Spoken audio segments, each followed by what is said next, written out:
느헤미야 강의 16번째 시간, 불굴의 개혁자 두 번째 설교로 주님 앞에 나아갑니다. 불굴의 개혁자, 느헤미야의 마지막 설교가 될 터인데요.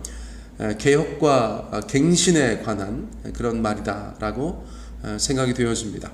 저는 개혁, 갱신 이런 말을 신앙과 관련하여서 쓰는 것을 좋아합니다. 사전적인 의미로는 개혁은 제도나 기구 따위를 새롭게 뜯어 고친다, 그런 의미를 가지고 있어요.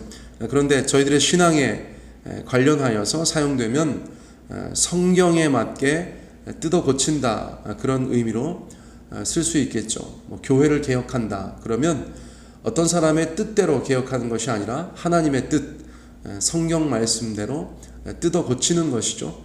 그것이 바로 신앙의 개혁이다라고 말씀드릴 수 있어요. 개혁이라는 단어가 가장 대표적으로 쓰였던 곳이 종교개혁이죠. 종교개혁. 종교개혁은 도대체 뭘 개혁한 것입니까? 타락한 당시의 천주교회를 하나님의 말씀에 따라서 뜯어 고친 것, 그것이 바로 종교개혁이다라고 말씀드릴 수 있겠죠. 또 갱신이라는 단어도 좋아합니다. 갱신은 유효기간이 만료되었을 때 그 기간을 연장하는 것이죠. 저희가 생활 속에서 갱신을 많이 합니다. 그런데 역시나 신앙과 관련하여서 사용하면 그 영적인 효력이 계속되도록 하는 것, 그것을 의미하는 것이죠.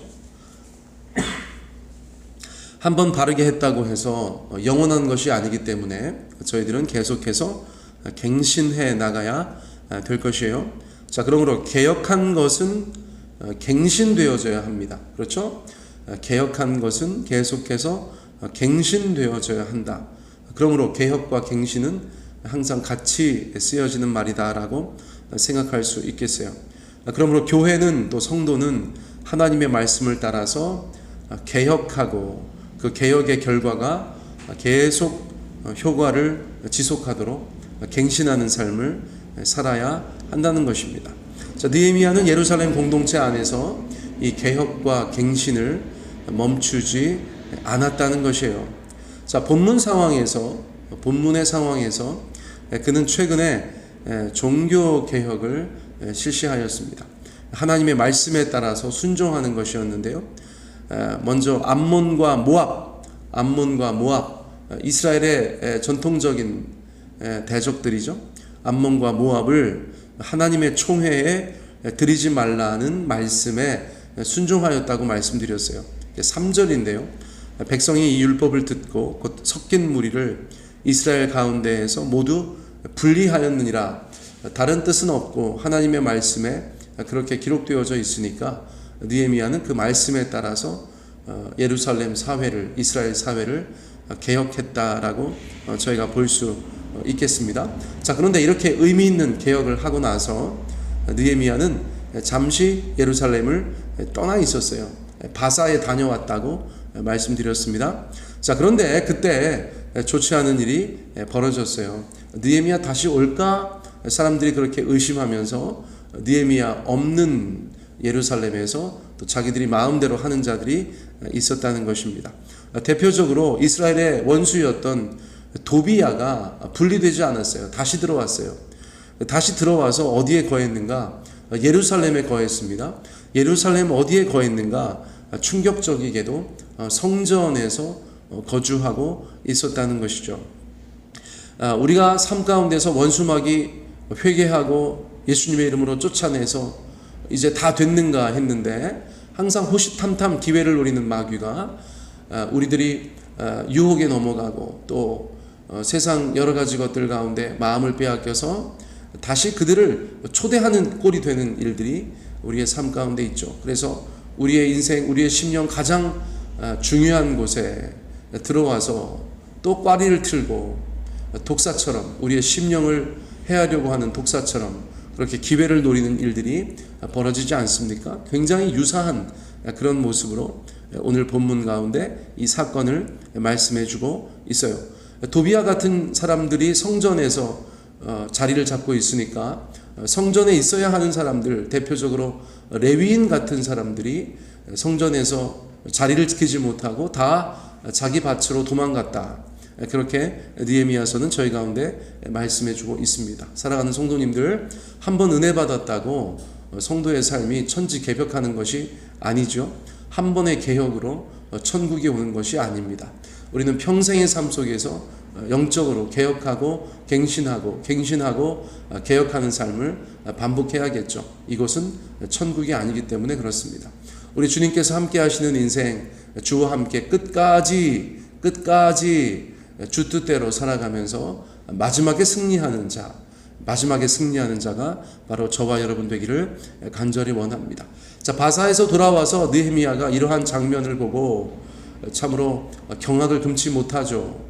너무나 안타까운 일이 아닐 수가 없어요. 자, 그러므로 즉각적으로 이 문제 가운데 개입합니다. 먼저 성전을 차지하고 있었던 원수 대적 도비야를 내쫓습니다. 자비를 베풀지 않죠. 내쫓습니다. 그리고 자리를 지켜야 하는데 도망가 있는 레위인들을 다시 제자리로 부릅니다. 이 일을 위해서 11조와 헌물이 필요했어요. 그 많은 사람들 생계를 책임져야 되기 때문에 11조와 헌물이 제대로 들어오고 제대로 배분되도록 그렇게 애썼다는 것입니다. 그 일을 위해서 충성되고 선한 청지기들을 세웠다는 것입니다. 느헤미야 스스로 말하기를 충직한 자들을 일꾼으로 세웠다는 것이에요. 자, 인사가 만사다. 세상에서도 그렇게 말하는데 교회에서도 이것을 무시할 수가 없습니다. 여러분, 성실하고 신실하고 충성된 자들이 하나님 앞에서 제자리에 있을 때 여러분, 그것이 교회든 어떤 공동체이든 아름답게 기능하게 되는 줄 믿습니다. 자, 저를 포함하여서 우리 교회 많은 일꾼들 주님 앞에 선한 청직이 되시기를 축복합니다. 신실하고 성실하고 충성된 자로서 하나님께서 세우신 자리에서 꽃 피우시는, 열매 맺으시는 그런 인생들 다 되시기를 간절히 원해요. 여러분, 느헤미야가 있는 예루살렘과 느헤미야가 없는 예루살렘이 이렇게 다릅니다. 또 다르게 생각해 보면 예수님 함께 하시는 인생과 예수님 함께 하지 않으시는 인생은 그렇게 다를 수 있다는 것이에요. 자, 그럼에도 불구하고 불굴의 개혁자 느헤미야는 여기에서 멈추지 않습니다. 이어지는 개혁은 안식일 준수와 관련되어져 있어요. 자, 우리가 잘 아는 것처럼 구약 성서에서 안식일 준수는 십계명을 지키는 것과 직결되는 것입니다. 십계명에서 안식일을 거룩히 지키라고 주님께서 말씀해 주셨기 때문입니다. 너무나 중요한 명령이었죠. 이것이 하나님과 이스라엘 백성 사이에 대표적인 언약이 되는 것이죠. 이스라엘 백성들은 그 계명을 지킴으로써 하나님 앞에 언약 백성인 것을 보여야 했어요. 그러므로 십계명이 무너진다는 것은 언약의 한 축이 무너진다는 것이고, 그러면 하나님도 언약의 하나님으로서의 역할을 안 하실 수 있는 그런 상황이 되는 것입니다. 자, 언약은 그런 것이에요. 쌍방간의 언약을 맺고 누구든 언약을 지키지 않는 자는 아주 비참하게 된다. 제가 표현을 이렇게 해서 죄송한데, 아무튼 짐승을 쪼개지 않습니까? 언약이 그만큼 중요한 것이니까 언약을 지키지 않는 자는 이렇게 될 것이다. 그렇게 보여주는 그런 장면들이 있는 것이죠. 자, 비참하게 된다는 것보다 아무튼 여러분들 제가 어떤 말씀 드리려고 하는지 아시겠죠? 느헤미야는 지금 그렇게 이해하고 있어요. 예루살렘 사람들, 이스라엘 백성들은 왜 포로로 잡혀갔다 왔는가? 왜 이스라엘은 민족적인 큰 위기를 겪었는가? 하나님 앞에 언약을 지키지 않았기 때문이다. 그런 생각을 가지고 있죠. 자, 가지고 있는데 그럼에도 불구하고 예루살렘에 사는 사람들이 하나님의 계명을 가볍게 여기니까 이거는 너무 중병이다. 한번 크게 당했는데 또 정신 못 차리고 하나님의 계명 가운데에서 떠나 있는 모습을 느헤미야가 바로 잡으려고 하는 것이죠.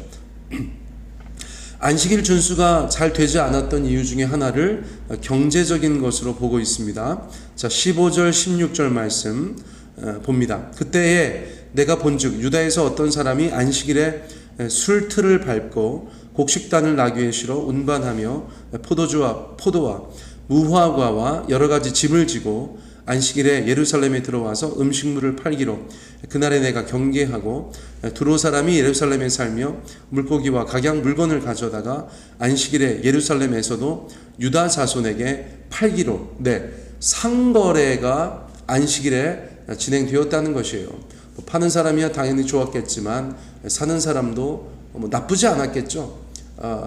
이것저것 자기들의 편리를 위해서 안식일을 준수하지 않았다는 것입니다. 이스라엘 사람들 중에서도 어떤 사람들이 예루살렘에 와서 물건을 팔았고, 두로와 같은 이방 지역의 사람들도 예루살렘에 와서 안식일에 장사를 했다는 것이죠. 장사하는 것, 물건을 사는 것, 당시로서는 안식일을 위반하는 것이었죠. 자, 그런데 더 중요한 것은 뭐냐면 사는 사람이 있으니까 파는 거죠. 파는 사람이 있어서 산다. 이것보다는 사는 사람이 있으니까 판다. 수요가 있으니까 공급이 있다. 저희가 그렇게 볼 수 있는 것입니다. 그러니까 예루살렘 사람들이 안 사면 되는데 우리는 안식일에 거래 안 해요. 우리가 안 사요. 그러면 안 올 텐데 자꾸 사니까 장사하는 사람들이, 사업하는 사람들이 예루살렘을 방문하게 되었다는 것이죠. 그런데 아까도 말씀드렸듯이 적어도 느헤미야는 십계명을 지키지 않아서, 언약을 지키지 않아서 이스라엘이 큰 어려움을 겪었었는데 이건 아니다. 다 죽는 길이야. 느헤미야는 그렇게 이해하고 안식일에 장사하지 못하도록 행정력을 발휘하게 된다는 것이죠. 자, 19절 말씀 보실까요? 19절. 안식일 전 예루살렘 성문이 어두워갈 때에 내가 성문을 닫고 안식일이 지나기 전에는 열지 말라 하고 나를 따르는 종자 며칠 성문마다 세워 안식일에는 아무 짐도 들어오지 못하게 하였으므로. 자, 이스라엘 사람들은 하루가 해 떨어질 때 시작됐거든요. 자, 이런 것도 처음 들으시는 분들이 계실 수 있어요. 하루가 해 떨어질 때부터 시작되어서 다음날 해 떨어지기 직전에 하루가 끝나는 거예요. 해 떨어질 때 하루가 시작해서 해 떨어지기 직전에 하루가 끝나는 거예요. 그러니까 19절 말씀 보니까 안식일 전 예루살렘 성문이 어두워갈 때에 문을 닫았다는 거예요. 안식일이 시작될 때에 문을 닫았다는 것입니다. 그리고 자기가 믿을 만한 사람들을 성문에 세워서 사람들의 출입을 하지 못하게 하였다는 것이죠. 아무 짐도 들어오지 못하게 하였다는 것이죠. 그런데 적어도 예루살렘에 장사하러 오는 사람들은 느헤미야가 그렇게 하였다고 해도 아유 뭐 한두 번 하고 말겠지 이렇게 생각했던 것 같아요. 자, 왜 그렇습니까? 그들의 반응을 보면 알 수 있죠. 20절 말씀에 보니까 장사꾼들과 각양 물건 파는 자들이 한두 번 예루살렘 성 밖에서 잠으로. 무슨 뜻입니까? 와가지고 아유 이렇게 그냥 이렇게 조금만 있으면 문 열어주겠지. 이 사람들이야 우리가 물건 팔면 사는 사람들인데 그렇게 반응했다는 것이죠. 자, 그러니까 느헤미야가 단호하게 대처합니다. 경고하고 단속하겠다고 얘기하죠. 21절에 내가 그들에게 경계하여 이르기를 너희가 어찌하여 성 밑에서 자느냐 다시 이같이 하면 내가 잡으리라 하였더니 그 후로부터는 안식일에 그들이 다시 오지 아니하였느니라. 안식일 시작하는 날 우리로 생각하면 금요일 저녁에 와서 보니까 문이 닫혀 있으니까 거기서 잤다는 것이죠. 자고 나면 문 열어주겠지. 자고 나면 문 열어주겠지. 느헤미야가 그것에 대해서 분명하게 말합니다. 니네 왜 성 밑에서 자냐? 또 이렇게 하면 내가 잡는다. 그렇게 이야기하니까 그 후부터는 안식일에는 그들이 오지 아니하였다는 것입니다. 다시 오지 아니하였다는 것입니다. 아, 다른 날 와야겠다. 다른 날 와야겠다. 유대인들이 지키는 안식일이 지나고 와야겠다. 또는 안식일 전에 와야겠다. 자기들이 스케줄을 조정했다는 것이죠. 자기들이 스케줄을 조절했다는 것입니다.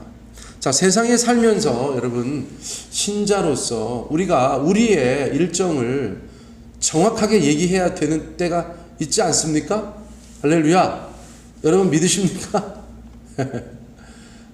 세상이 복잡해지고 바빠지니까 우리 예수님 믿는 분들도 주의를 확보하는 것에 어려움을 느끼시는 것 같아요.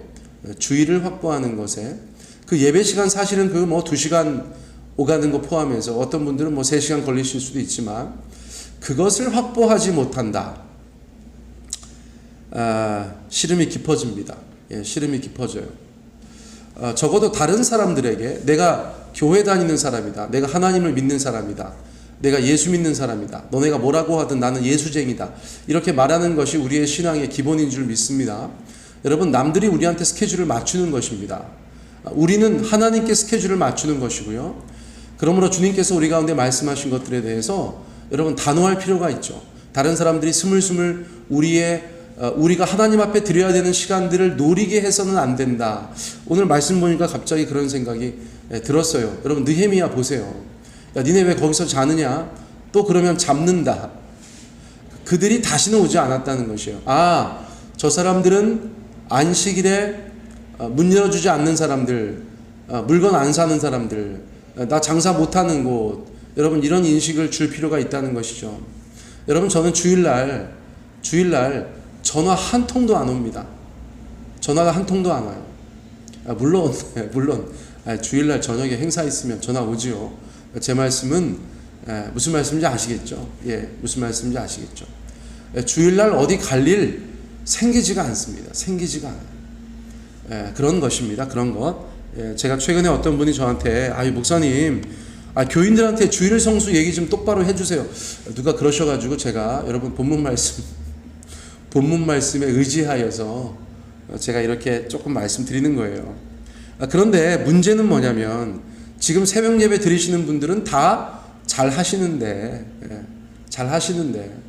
예전에 학교 다닐 때 야간 자습 땡땡이 치고 도망간 애 있으면 선생님이 들어오셔가지고 남아있는 애들을 혼내. 남아있는 애들을 왜 혼내냐고. 도망간 애를 혼내야죠. 그쵸? 예, 도망간 애를 혼내야 되는데 열심히 야간 자습하는 애들을 혼내. 여러분, 제가 그런 우를 범하지 않았기를 바랍니다. 네. 자, 안식일 준수, 여러분 그런 것입니다. 이어지는 개혁이 있었어요. 여러분, 안식일 준수를 크게 다루고 이제 간단하게 설교를 마무리할 터인데, 안식일 준수 이후에 느헤미야가 발견한 문제는 이스라엘 남자들이 이방 여자들과 결혼하는 문제였어요. 자, 여기서 오늘 본문에서 문제 삼는 것은 무엇이냐면 여러분 어떤 장면입니까? 23절이거든요. 23절. 그때 내가 본즉 유다 사람이 아스돗과 암몬과 모압 여인을 맞아 아내로 삼았는데, 그렇죠? 근데 문제가 24절에 등장해요.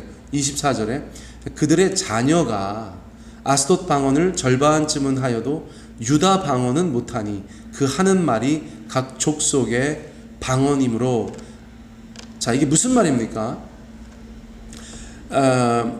이방인 여자와의 결혼은 사실은 율법에서 금한 것인데, 율법이 많이 무너져 있는 사회이기 때문에 뭐 그럴 수는 있어요. 그래서 그것을 다시 바로잡고 있는데, 현실의 문제가 무엇인가 봤더니 이방인 여자와 결혼한 가정에서 이방인 엄마를 두고 있는 자녀들이 엄마랑 지내다 보니까 어릴 때 히브리 말을 못 배운다는 거예요. 다 이방인들의 말을 하고 있다는 것이에요. 자, 그러면 그 아이들이 자랐을 때 어떤 일이 벌어집니까? 여러분, 유대인들은 아주 신앙 중심의 공동체이잖아요. 표면적으로라도 또는 이론적으로라도. 그래서 그들이 하나님의 말씀과 뗄래야 뗄 수 없는데 하나님의 말씀을 못 읽는다는 것입니다. 하나님의 말씀을 못 읽어요. 많은 사람들이 이방인 여자와 결혼하면 할수록, 그래서 그 자녀들이 유대인들의 말을 못하면 못할수록 그들의 미래는 신앙과 상관이 없게 된다는 것이죠. 자, 이 문제입니다. 어릴 때 적어도 말과 글에 있어서 장벽이 쌓임으로 그들이 하나님을 섬기지 못하게 되는 것, 이 문제를 느헤미야가 중요하게 바라보았다는 것이에요. 그렇죠? 장기적으로 볼 때 이스라엘의 신앙이 약화되고 이스라엘 공동체가 와해될 수 있는 그런 심각한 내부의 요인이라고 느헤미야가 보았던 것이죠. 그러면서 솔로몬의 예를 들면서 이스라엘 사람들 가운데 아주 강하게 이야기하는 것을 저희가 보게 됩니다. 그렇죠? 자, 그것입니다. 우리의 삶 가운데 이런저런 모양들로 개혁되어야 될 것들이 무엇이 있는가, 이런 것을 주목할 필요가 있다는 것입니다. 현재의 문제, 또 현재의 문제가 가져올 미래의 문제, 이런 것들에 대해서 저희가 진지하게 생각하면서 하나님 앞에 말씀에 따라서 저희들의 삶을 그렇게 고쳐 나가야 한다는 것이죠. 자, 28절로 마지막 하겠습니다. 대제사장 엘리야십의 손자 요야다의 아들 하나가 호론 사람 산발랏의 사위가 되었으니 내가 쫓아내어 나를 떠나게 하였느니라. 여러분, 대제사장이나 되는 사람의 손자가 지금 유대인 공동체의 대표적인 원수 중에 한 사람인 산발랏의 사위가 되었다. 참 한심한 일이죠. 저희가 당시의 상황을 몰라도 상관없어요. 이것은 그냥 딱 봐도 아주 한심한 상황이죠. 그러니까 느헤미야가 어떻게 합니까? 뭐 대제사장이야? 뭐 대제사장이면 어때? 네가 너 쫓아. 그 손자 쫓아내버려. 그래서 나를 떠나게 하였다. 그렇게 이야기하고 있는 것입니다. 자, 무슨 뜻이에요? 개혁을 하되 성역이 없이 하였다는 것이죠. 세상에서는 그렇지 않습니다. 힘 있는 사람들은 이런저런 모양으로 법망을 다 피해가고 불쌍한 서민들만 법의 잣대로 판단하는, 여러분, 그런 불의한 세상을 저희가 살고 있지 않습니까? 그런데 느헤미야는 어떻게 했다는 것입니까? 성역이 없어요. 대제사장의 가문이라도 그냥 봐주지 않습니다. 다 쫓아내고 똑바로 하라고 경고하고 말씀대로 개혁하는 그런 모습을 보여주었다는 것이죠. 느헤미야가 솔선수범하면서 하나님의 말씀을 따라서 그 사회를 새롭게 하니까 그것에 대해서 반기를 드는 자가 없어요. 뭐라고 할 수 있는 사람이 없어요. 자기 뜻이 아니거든요. 하나님의 뜻이거든요. 그러므로 하나님의 뜻대로 우리의 삶을, 우리 개인의 개혁, 가정의 개혁, 교회 공동체의 개혁, 더 나아가서 하나님의 말씀으로 우리 모든 삶의 자리를 개혁하는 그런 것을 느헤미야가 저희 가운데 보여주었다고 생각해요. 여러분, 16번에 걸쳐서 진행됐던 느헤미야서 설교, 이것으로 마치도록 하겠습니다. 여러분, 유튜브 채널에 계속해서 새벽 예배 영상이 올라가니까 언제든지 나중에라도 궁금한 것이 있으면, 또 듣기를 원하시면 유튜브 채널 통하여서 설교들 다시 들어주셔도 좋겠습니다. 자, 이것으로 느헤미야 설교 마치겠습니다.